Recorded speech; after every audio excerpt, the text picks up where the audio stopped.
これが見れたあなた、ここからお金に恵まれて金運っていうこと自体がもうよくわかんないわ。だってもうお金に困るってことはないもんっていう風になっていっちゃいます。はい、そのためにこの2つ絶対逃さないでください。後半すっごい波動送りもあるので、見るだけでマジであなたのね人生変えていっちゃいます。はい。自信があるので最後までお見逃しなく。ということで、改めまして、自分大好きもっちーです。このチャンネルでは、見るだけ聞き流すだけで、あなたの潜在意識と魂に、私って本当になんかお金に恵まれちゃうタイプなんだよね。恵まれちゃうタイプなんだよね。そしてもう本当にマジで人生ハッピーで、本当にみたいなね。よく誰だか今わかんないんですけど、何かが憑依しましたね。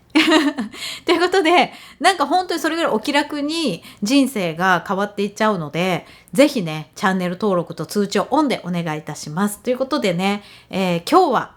あなたの大好きな話題です。そして同時に大嫌いかもしれない。お金です。はい。ということで、もうお金やだな、もう、お金のなんかもうことでなんか悩むのやだ、もうお金を理由にね、諦めるのも嫌だしね、もう、っていうね。今本当にリアルでむせたんだけど。ということでね、この一つの動画を見ただけで、あなたのお金の意識も変わっちゃうし、もうね、金運っていうね、もう身にまとうものなんだけどさ、それは体質なんだけど、で、よく、貧困とか、ね、貧乏っていうことっていうのはさ、状態のことじゃないんだよね。お金があるかないかじゃなくて、それはね、習慣のことで体質のことなんだよね。そう。で、それは、ちょっと親とかね、環境から、刷り込まれてしまう体質だったりもするわけ。で、逆もそうなわけ。ね、お金持ちとか裕福っていうのは、お金があるというよりはね、本当になんだろうな。習慣なんだよね、やっぱりね。うん。で、その習慣をどっちにしたいですかっていうところなんですよね。で、よくね、お金持ちは悪人みたいな感じに考えたりして、お金がね、あるといいことがないから、お金がない方がいいんだよっていうふうに無理やり納得させるみたいな、子供をみたいな。そういうふうにすると、お金があってハッピーという人もたくさんいるのに、お金があったらもう不幸になるから、じゃあお金がない方がいいじゃんって自分に呪いをかけてしまって、お金自体を否定してしまうようになると、本当に結構やばいことになってしまうので、もったいないですよね。なので、この動画を見てね、ぜひもし裕福で、ハッピーなお金持ちになりたいなという方はね、自分にかかってる呪いがないかね、チェックしてみてくださいという感じなんですけど、まず、やってほしいことっていうのがこの2つなんです。で、1つ目は、ありがとうっていうのを口癖にするんですね。すみません。ごめんなさい。あ、すいません。あ、ごめんなさい。すいません。っていうのを、つい口癖にしてる人って多いと思うんですけれども、それをありがとうに変えられる場面ではぜひ変えてください。ね。じゃあこれやっときましたよってお店の人を言ってもらったりとかね。お子さんいらっしゃるみたいなんで、このね、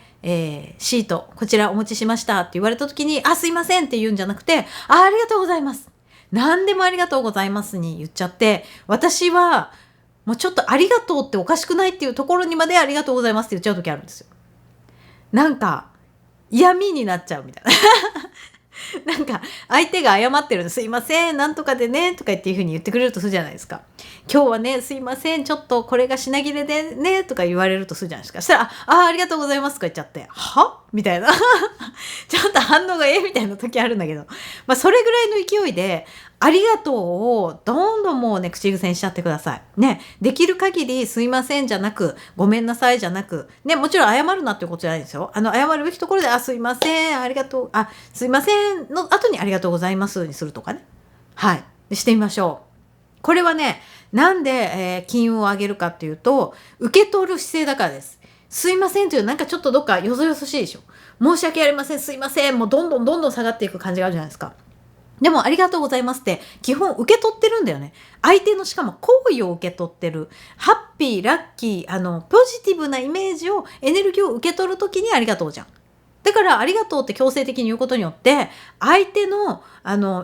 嫌味でもし何かを言ってきたとしてもありがとうございますって言っちゃえば、もう好意に変換されてエネルギーがこっちに入ってくるわけ。だからありがとう。そうすると受け取るのが上手な人っていうのはお金が入ってきます。ね、お金って受け取るのが好意とかさ、ハッピーエネルギーを受け取るのが苦手な人、遠慮しちゃう人っていうのには入ってこないんですね。はい、だからです。はい、そして2つ目なんですけど、これすごい結構重要で、カバンとかお財布を余白を必ず開けておくっていうことなんですね。で、これやってない方多くて、もうパンパンにしちゃってる人多いんですよ。カバンもできる限り詰め込むと。もうここは空いてるからね、爪切り入れていこうみたいな。ここペンにちょうどいいじゃんって使うかと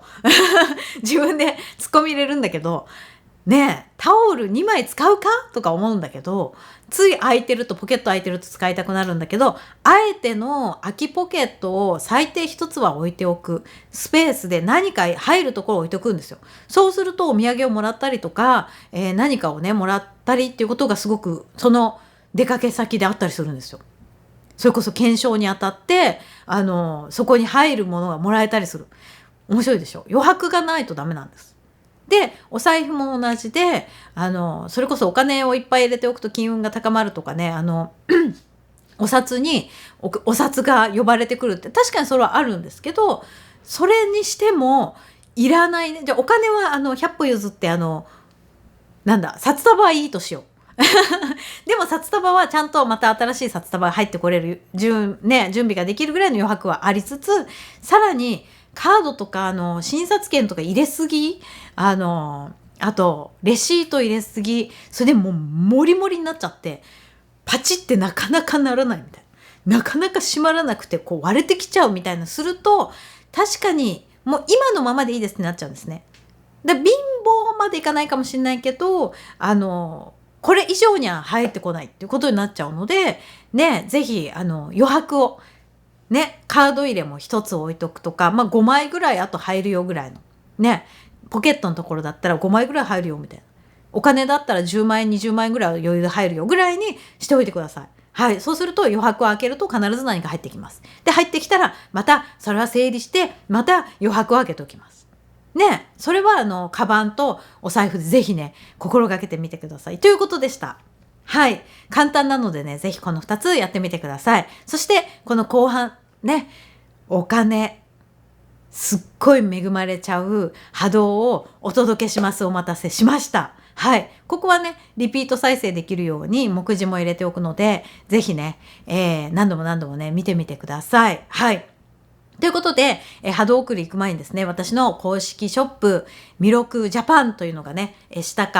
の概要欄のところね、なんかタイトルが出てて、その他とかやるとバーッと出てくるところか、上のタイトル。あとは、ちょっとわかんないよっていう方はね、369、英語のジャパン。369ジャパンって入れてくれればショップが出ますので見といてください。そこでね、金箔と金コロイドの化粧水とか超大人気でまた再販になったんですけど、もし在庫がなかったらね、再入荷メールをね登録しといてください。あとねこちらの生命さんのペンダントとか925シルバー925でめっちゃ人気なんですけど、これもお守りです。はいね、これもぜひ見てみてください。それでは次の波動送りどうぞ。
はい、ありがとうございました。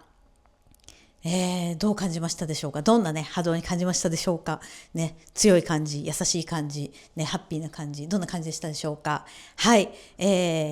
今ね、チャネリングしていたのが、安倍春明さん、安倍晴明さんですね。で、もうまさにね、豊かさ、豊穣、金運の波動送りでございました。まずはですね、あなたのね、心の中にある、いやでもな、自分って別に普通だしね、なんか富豪とはちょっとやっぱ違うっていうか、住む世界がみたいなね、囚われ、呪いですね、自分にかけたものを払うみたいな、もう思い込みです。全ては思い込みなのでっていう世界で、自分に対するお金のネガティブな思い込み、呪いを払うね、術をしていただきました。そしてその後にもう十分に自分のね、器を広げて、そして受け取っていく。ね。どんどん手を広げて受け取っていく。まず受け取りましょうと。そうしてからの、ね、もう私は満たされてるな。あ、全然大丈夫だ。もう本当に余裕が出てきたぞってなった時、溢れ出してシャンパンタワーの法則です。ね。溢れ出して人にも、たくさんのものをね、分け与えられる、ね、物やお金だけじゃなくて、エネルギーを分け与えることができるんだよ。元気や勇気をね、与えることができるんだよっていう、もう一連の流れがすごく分かりやすく出ていたと思うので、それを意識して、またね、もう一度見てみてほしいなというふうに思います。それでは、3、2、1、かわいいね。あなたもかわいいね。はい、カピバラかわいいね。ではまた次の自分大好きの地でお会いしましょう。カピバラでずっと喋ってたんだ。じゃあねー。